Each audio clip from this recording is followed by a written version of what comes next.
এই দুইটা আঙ্গুল যতটা কাছাকাছি তোমরা দেখতে পাচ্ছ, আমি এবং কন্যা এবং বোনের লালন পালনকারী ভাই, আমি এবং সে জান্নাতে এত কাছাকাছি থাকবো। সূরা সূরার ভিতরে 49 এবং 50 নম্বর আয়াতে আল্লাহ পাক রব্বুল আলামিন জানাচ্ছেন, লিল্লাহি মুলকুস সামাওয়াতি ওয়াল আরদ, আকাশ আর জমিনের ক্ষমতার একচ্ছত্র মালিকানা কার? আল্লাহ নিজে বলতেছেন আল্লাহ। এরপর বলছেন ইয়াখলুকু মা ইয়াশা, আল্লাহ যা ইচ্ছা তাই সৃষ্টি করেন, যা ইচ্ছা তাই সৃষ্টি করেন। কি এই ক্ষমতা আল্লাহর আছে না নাই? আওয়াজ করে বলুন, আছে না নাই? এরপর আল্লাহ তাআলা বলছেন ইয়াহাবু লিমান ইয়াশাউ ইনাসা ওয়া ইয়াহাবু লিমান ইয়াশাউ যুকুর, আল্লাহ যাকে ইচ্ছা কন্যা সন্তান দান করে, যাকে ইচ্ছা পুত্র সন্তান দান করে, যাকে ইচ্ছা কন্যা এবং পুত্র উভয়টাই দান করে, আবার যাকে ইচ্ছা কোনোটাই দেয় না, কিয়ামত পর্যন্ত বন্ধ করে দেয়, বন্ধা বানিয়ে দেয়। সর্বময় ক্ষমতার মালিক কে? আওয়াজ করে বলুন, ক্ষমতার মালিক কে? আল্লাহ সুবহানাহু ওয়া তাআলা। একজন কন্যা সন্তানের কথা আল্লাহ পাক রব্বুল আলামিন কেন কোরআনের আয়াত দিয়ে সবার আগে ঘোষণা করলেন? এই জন্য তাফসীর কারকরা বলেছেন যে ঘরের মধ্যে প্রথম সন্তান কন্যা হবে, যেহেতু আল্লাহ কন্যার কথা আগে বলেছে, প্রথম সন্তান যেই ঘরের মধ্যে কন্যা হবে, প্রথম সন্তান, আল্লাহ পাক বলছেন ওই ঘরের মধ্যে আল্লাহর খাস রহমত অন্য ঘরের তুলনায় আরো বেশি পরিমাণে থাকে। আমার প্রিয় ভাইরা, সর্বপ্রথম যেই ঘরের ভিতরে একটা কন্যা সন্তান আসে, আল্লাহ পাক রব্বুল আলামিন একজন স্পেশাল ফেরেশতা সেই ঘরে পাঠান, আর এসে বলে আসসালামু আলাইকুম ইয়া আহলাল বাইত, হে ঘরের মালিকেরা, ঘরের অধিবাসীরা, আল্লাহর পক্ষ থেকে তোমাদেরকে সালাম দেয়া হয়েছে। সুবহানাল্লাহ।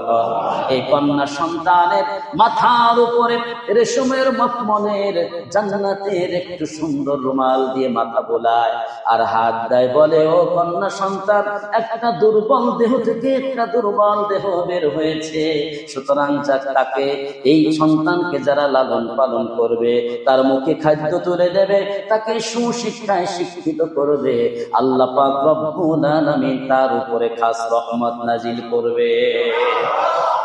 আমার প্রিয় ভাই, কন্যা সন্তানের ব্যাপারে আমাদের প্রিয় নবী সাল্লাল্লাহু আলাইহি ওয়াসাল্লাম ডাক দিয়ে বলছেন, ও আমার সাহাবীরা রে, যার ঘরে একটা কন্যা সন্তান, দুইটা কন্যা সন্তান, সে যদি তাকে সুন্দরভাবে লালন পালন করতে পারে, সে যদি নিজেকে খারাপ মনে না করে, আমার ঘরে শুধু কন্যা সন্তান আসলো, একটা পুত্র সন্তান হলো না, এই অভিযোগ যদি আল্লাহর কাছে জায়ের না করে, কন্যা সন্তানকে রহমত মনে করে লালন পালন করে, যে ব্যক্তি দুইটা কন্যা সন্তান লালন করলো, আল্লাহ পাক দুইটা জান্নাত তার জন্য ওয়াজিব করে দিবে।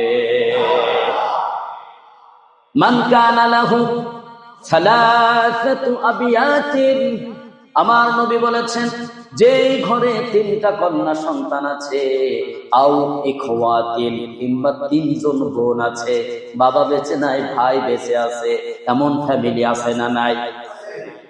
কন্যা নাই কিন্তু বোন আছে তিনজন, তাকে ছোট থেকে লালন পালন করলো, ধৈর্য ধারণ করলো,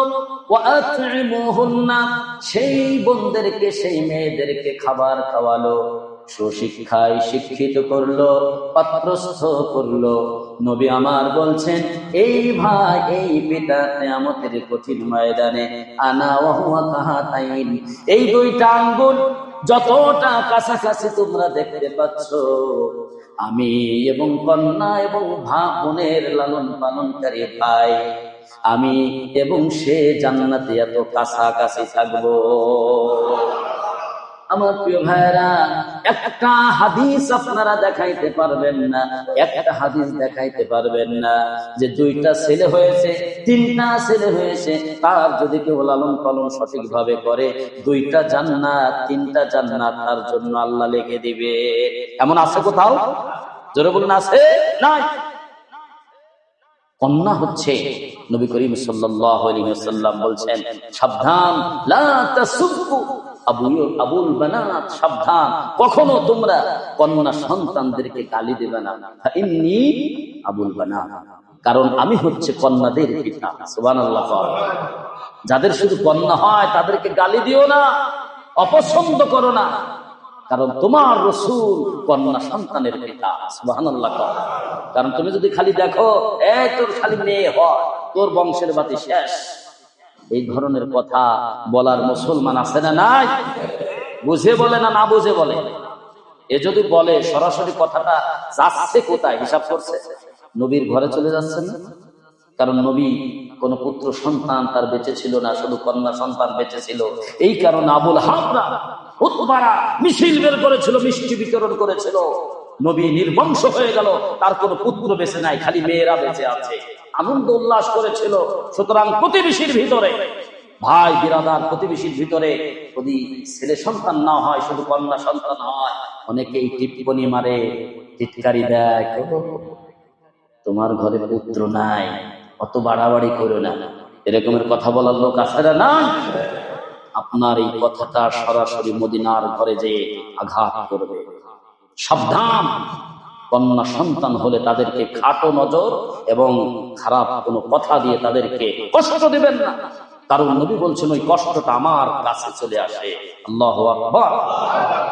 আমরা এটা থেকে বেঁচে থাকতে পারবো না ইনশাআল্লাহ।